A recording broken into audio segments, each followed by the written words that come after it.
जय Shri Shyam. Welcome back to Girdha family. आज मैं आपके सामने बैसाख मास महात्म अध्याय 8 सुनाने जा रही हूँ। तो आप जानते हैं बैसाख मास में स्नान का कितना महत्वपूर्ण है कि हमें सुबह ब्रह्म मुहूर्त में उठ के स्नान करना चाहिए। इससे हमें आरोग्यता मिलती है और दरिद्रता दूर होती है, जीवन में खुशी आती है। जो हमारे पहले हमने जो बुरे कर्म किए होते हैं नष्ट हो जाते, पाप कर्म और जो अब होते हैं हमारे, दोनों में फलदायी होती है। तो इस तरह से हमें ज़रूर से ज़रूर बैसाख मास में स्नान करना, दान करना, जाप करना, ये छोटे छोटे 3 काम हैं। ठाकुर जी हमें इतनी अपॉर्चुनिटी देते हैं ना कि ये छोटे छोटे काम करने से भी वो इतने खुश हो जाते हैं कि लोग करें तो सही, बट कुछ लोग करते हैं, कुछ लोग नहीं कर पाते। ये भी सब संभव हो पाता है मेरे गोविंद की कृपा से। आज हमारी गोविंद की कृपा है हम पर, आप लोगों पर, जो आप सुन पा रहे हैं और मुझ पर भी कि मैं आपको सुना पा रही हूँ। मैं क्या मतलब, मैं होती कौन हूँ सुनाने वाली, बस ये थोड़ी सी ठाकुर जी की ही कृपा है जिससे मैं ये महात्म सुना पा रही हूँ। तो आपने पहले संवाद में सुना था, हमने अध्याय 7 में सुना था। नारद जी अमरीश जिसे कहते हैं कि ना, उनके बारे में गोविंद श्री माधव पूजा बताई थी, विधि बताई थी और किस तरह से पूजा करते हैं, क्या महिमा है इनकी, तो इस तरह से बताया गया था। तो अब इस बैसाख मास में हम आगे की कथा में सुनेंगे, अध्याय 8 में सुनेंगे, यमराज जी का संवाद सुनेंगे ब्राह्मण से। ठीक है ना। तो इस तरह से सबसे पहले गणेश वंदना करते हैं। श्री गणेशाय नमः। गुरुदेव को नमन करते हैं। जय गुरुदेवाय नमः। ओम नमो भगवते वासुदेवाय। बोलो बाकी बिहारी की जय। बैसाख मास महात्म 8। सौनक आदि 88,000 ऋषियों ने सूत जी से कहा, हे सूत जी, आपके श्री मुख से नारद जी द्वारा वर्णित बैसाख महात्म को सुनकर हम सभी धन्य हुए हैं। ये बैसाख इतना ज़्यादा पवित्र है और पुण्यमयी है, इसलिए सूत जी महाराज, इस विषय को पुनः विस्तार से कहिए। आपके उत्तम वचन रूपी अमृत का पान करते करते हमें तृप्ति नहीं होती है। सूत जी बोले, महर्षियों, इस विषय में एक प्राचीन इतिहास है। इसमें एक ब्राह्मण और धर्मराज यमराज के संवाद का वर्णन है। आप सब इस संवाद को ध्यानपूर्वक सुनो। एक समय एक ब्राह्मण ने धर्मराज यमराज को पूछा, हे धर्मराज, धर्म और अधर्म के निर्णय में आप सबके लिए प्रमाण स्वरूप है, अतः बताइए, मनुष्य किस कर्म से नरक में जाते हैं तथा किस कर्म को करने से वे स्वर्ग में जाते हैं, और कृपा करके इन सब बातों का वर्णन कीजिए। यमराज बोले, ब्राह्मण, जो मनुष्य मन, वाणी तथा क्रिया द्वारा धर्म से विमुख और श्री विष्णु भक्ति से रहित है, जो ब्रह्मा, शिव तथा विष्णु को वेद भेद बुद्धि से देखते हैं और जिनके हृदय में विष्णु विद्या से विरक्ति है, और जो दूसरों की खेत, जीविका, घर, प्रीति तथा आशा का नाश करते हैं, वे नरक में जाते हैं। और जो मूर्ख जीविका का कष्ट भोगने वाले ब्राह्मणों को भोजन की इच्छा से दरवाजे पर आते देख उनकी परीक्षा करने लगता है, उन्हें तुरंत भोजन नहीं देते, उसे नरक का अतिथि समझना चाहिए। जो मूर्ख, अनाथ, वैष्णव, दीन, रोगों से परेशान तथा वृद्ध मनुष्यों पर दया नहीं करता तथा जो पहले कोई नियम लेकर पीछे अजितेंद्रियता के कारणों से छोड़ देता है, और वह निश्चय ही नरक का पात्र है। जो सब पापों का हरने वाले दिव्य स्वरूप, व्यापक, विजयी, सनातन, अजन्मा, चतुर्भुज, अच्युत, विष्णु रूप, दिव्य पुरुष श्री नारायण देव का पूजन, ध्यान और स्मरण करते हैं, वे श्री हरि के परम धाम को प्राप्त होते हैं। ये सनातन श्रुति है। भगवान दामोदर के गुणों का कीर्तन ही मंगलमय है, वही धन का उपार्जन है तथा वही इस जीवन का फल है। अमित तेजस्वी देवाधिदेव श्री विष्णु के कीर्तन से सब पाप उसी प्रकार नष्ट हो जाते हैं जैसे दिन निकलने पर अंधकार। और जो प्रतिदिन श्रद्धापूर्वक भगवान विष्णु, श्री विष्णु की यशोगाथा का गान करते हैं और सदा स्वाध्याय में लगे रहते हैं, वे मनुष्य सर्वगामी होते हैं। वे पर भगवान वासुदेव के नाम जाप में लगे हुए मनुष्य पहले के पापी रहे हों तो भी भयानक यमदूत उनके पास नहीं पटकने पाते। द्विज श्रेष्ठ, हरि कीर्तन को छोड़कर दूसरा कोई ऐसा साधन नहीं है जो जीवों के संपूर्ण पापों का नाश करने वाला प्रायश्चित हो, जो मांगने पर प्रसन्न होते हैं, देकर प्रिय वचन बोलते हैं तथा जिन्होंने दान के फल का परित्याग कर दिया है, वे मनुष्य स्वर्ग में जाते हैं। जो दिन में सोना छोड़ देते हैं और सब कुछ सहन करते हैं, पर्व के अवसर पर लोगों को आश्रय देते हैं, अपने से द्वेष रखने वालों के प्रति भी कभी द्वेषवश अहितकार का वचन मुंह से नहीं निकालते, अपितु सबके गुणों का ही बखान करते हैं, वे मनुष्य स्वर्ग में जाते हैं। जो पराई स्त्रियों की ओर से उदासीन होते हैं और सत्वगुण में स्थित होकर मन, वाणी अथवा क्रिया द्वारा कभी उनमें रमण नहीं करते, वे मनुष्य सर्वगामी होते हैं।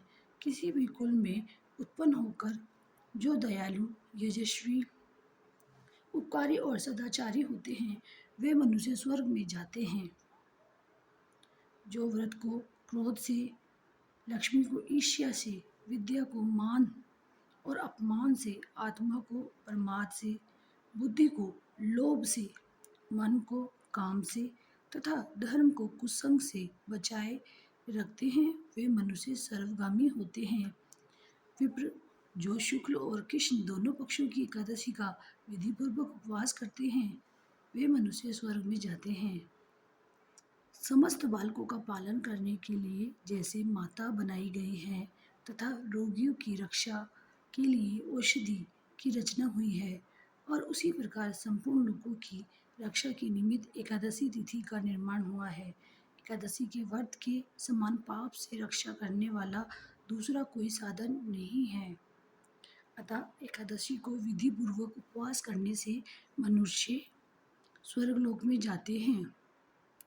अखिल विश्व के नायक भगवान श्री नारायण में जिनकी भक्ति है, वे सत्य से हीन और रजोगुण से युक्त होने पर भी अनंत भाग्यशाली हैं तथा अंत में वे वैकुंठ धाम में पधारते हैं। जो वेदसी, यमुना, गंगा तथा पुण्य सलीला, गोदावरी का सेवन और सदाचार का पालन करते हैं, जिनकी स्नान दान में सदा प्रवृत्ति है, मनुष्य कभी नरक के मार्ग का दर्शन नहीं करते। ऐसे मनुष्य जो कल्याणदायिनी नर्मदा नदी में गोते लगाते हैं, उसके दर्शन से प्रसन्न होते हैं, वे पाप रहित हो महादेव जी के लोक में जाते हैं और चिरकाल तक वहाँ आनंद भोगते हैं।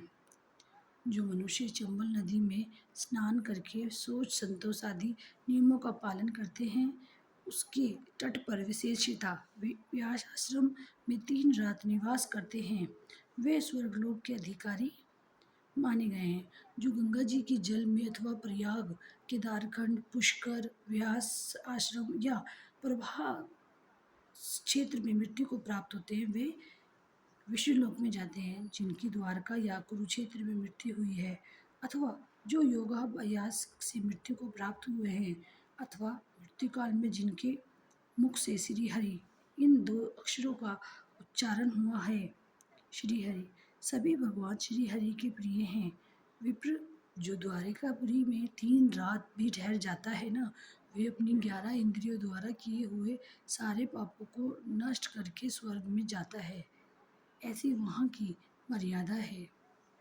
वैष्णव व्रत एकादशी के पालन से होने वाला धर्म तथा यज्ञादि के अनुष्ठान से उत्पन्न होने वाला धर्म, इन दोनों को विधाता ने तराजू पर रखकर तोला।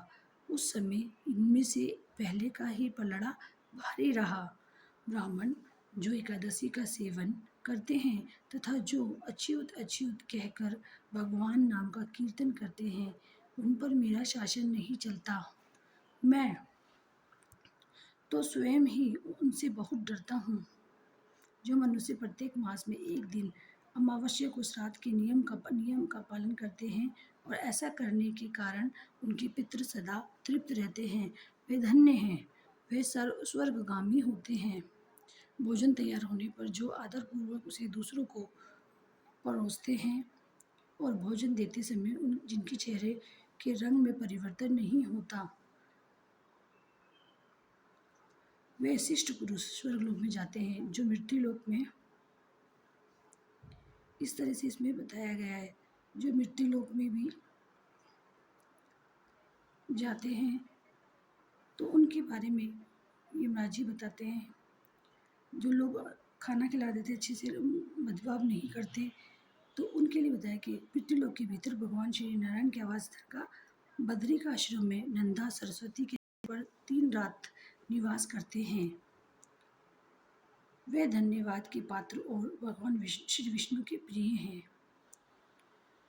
ब्राह्मण जो भगवान पुरुषोत्तम के समीप जगन्नाथपुरी में 6 मास तक निवास कर चुके हैं, वे अच्युत स्वरूप हैं और दर्शन मात्र से समस्त पापों को हर लेने वाले हैं। जो अनेक जन्मों में उपार्जित पुण्य के प्रभाव से काशीपुरी नगरी में जाकर मणिकर्णिका के जल में गोते लगाते हैं और श्री विश्वनाथ जी के चरणों में मस्तक झुकाते हैं, वे भी इस लोक में आने पर मेरे वंदनीय होते हैं। जो श्री हरि की पूजा करके पृथ्वी पर कुश और तिल बिछाकर चारों ओर तिल बिखेरते हैं और लोहा तथा दूध देने वाली गोदान करके विधि पूर्वक मृत्यु को प्राप्त होते हैं, वे मनुष्य स्वर्ग में जाते हैं। जो पुत्रों को उत्पन्न करके उन्हें पिता पितामहों के पद पर बिठाकर ममता और अहंकार से रहित होकर मरते हैं, वे भी स्वर्गलोक के अधिकारी होते हैं। जो चोरी डकैती से दूर रहकर सदा अपने ही धन से संतुष्ट रहते हैं अथवा अपने भाग्य पर ही निर्भर रहकर जीविका चलाते हैं, वे मनुष्य स्वर्गामी होते हैं। जो स्वागत करते हुए शुद्ध पीड़ा रहित मधुर तथा पाप रहित वाणी का प्रयोग करते हैं, वे लोग स्वर्ग में जाते हैं। जो दान धर्म में प्रवृत्त तथा धर्म मार्ग में अनुयायी पुरुषों का उत्साह बढ़ाते हैं, वे चिरकाल तक स्वर्ग में आनंद भोगते हैं। जो हेमंत ऋतु शीतकाल में सूखी लकड़ी, गर्मी में शीतल जल तथा वर्षा में आश्रय प्रदान करते हैं तथा वे स्वर्गलोक में सम्मानित होते हैं। और जो नित्य नैमित्तिक आदि समस्त पुण्य कालों में भक्तिपूर्वक श्राद्ध करता है, वे निश्चय ही देवलोक का भागी होता है। दरिद्र का दान, सामर्थ्यशाली की क्षमा, नौजवानों की तपस्या, ज्ञानियों का मौन, सुख भोगने के योग्य पुरुषों की सुख की इच्छा निवृत्ति तथा संपूर्ण प्राणियों पर दया, ये सद्गुण स्वर्ग में ले जाते हैं। ध्यान युक्त तप भव सागर से तारने वाला है और पाप को पतन का कारण बताया गया है। यह बिल्कुल सत्य है कि इसमें संदेह नहीं, इसकी कोई गुंजाइश ही नहीं है। ब्राह्मण, स्वर्ग की राह पर ले जाने वाले समस्त साधनों का मैंने यहाँ संक्षेप में वर्णन किया है। अब तुम और क्या सुनना चाहते हो? वैशाख मास महात्म अध्याय 8 संपूर्ण हुआ। तो आपने देखा किस तरह से यमराज जी ने ब्राह्मण को बताया कि हम क्या काम करके नरक से बच सकते हैं। पाप कर्म नहीं करना चाहिए, जितना हो सकता है अच्छा कीजिए, नहीं कर सकते तो बस किसी का बुरा भी नहीं करना है। तो इस तरह से हम नरक की यातनाओं से बच सकते हैं। कितना मतलब ठाकुर जी की कृपा ही तो है, ये चीज़ें हमें पहले से पहले बता देते हैं कि आप ऐसे काम नहीं करो, इसे करने से ऐसा होता है, इसको ऐसे करने से ऐसा होता है। तो इस तरह से हमारे ठाकुर जी की कृपा है, आप लोगों पर भी, हम पर भी, जो हमारे गोविंद हमें रोकते हैं गलत काम से। और वैसे भी हमारे गोविंद का जब हाथ रहता है, कृपा है, तो हम कर ही नहीं सकते गलत काम, सोच भी नहीं सकते किसी के बारे में, क्योंकि ऐसे उन लोगों पर कृपा नहीं होती जो दूसरों को गलत करते हैं। तो इस तरह से तो गोविंद हमेशा उन लोगों से खुश रहते हैं जो दूसरों पे जैसे भाव रखते हैं दया का, और किसी को गलत नहीं कहते, गलत काम नहीं करना है हमें। तो इस तरह से तो आपको बताया, तो इसलिए ये अपॉर्चुनिटी जाने नहीं देना है। जितना हो सकता है वैशाख मास में दान तब जब हमें करना ही है, और स्नान तो हमें करना ही है डेफिनेटली, छोड़ना नहीं है। कुछ भी हो जाए, रिक्वेस्ट मैं भी आपसे करती हूँ कि इसके लिए आपको बिल्कुल भी नहीं छोड़ना। स्नान तो कर सकते हैं और पूजा सुबह की, और जो भी आपके सामर्थ्य के अनुसार दान है वो आप दान कीजिए, जल का, दूध का, दही का, तिल का, इस तरह से हम दे सकते हैं। और बाकी डेली हमें ठाकुर जी को हनी से, शहद से, जो फ्रेश होता है मधुमक्खी का शहद, उसे हमें अभिषेक करवाना है हमारे गोविंद को। तो इस तरह से हमारे घर में दरिद्रता भी नहीं रहेगी, सुख शांति बनी रहेगी, लक्ष्मी जी की भी कृपा रहेगी और हमारे गोविंद की कृपा। जहाँ गोविंद है तो लक्ष्मी माता अपने आप ही रहती है वहाँ। तो हरे कृष्णा, राधे राधे। अब लोग ये देखिए मेरे बांके बिहारी जी के लिए अब अक्षय तृतीया आ रही है, हम तो उसकी तैयारी में लगे हुए हैं। ये जो पायल है मेरे बांके बिहारी जी के लिए, राधा रानी के लिए, ये देखिए ये तैयारी बस दिखाना तो देखिए, हाँ देखो कितना सुंदर है ना। ये हमारे बांके बिहारी जी के लिए और राधा रानी के लिए अक्षय तृतीया पे, क्योंकि उन्हीं का दिया है, बस छोटी सी सेवा भाव है इसीलिए। हरे कृष्णा।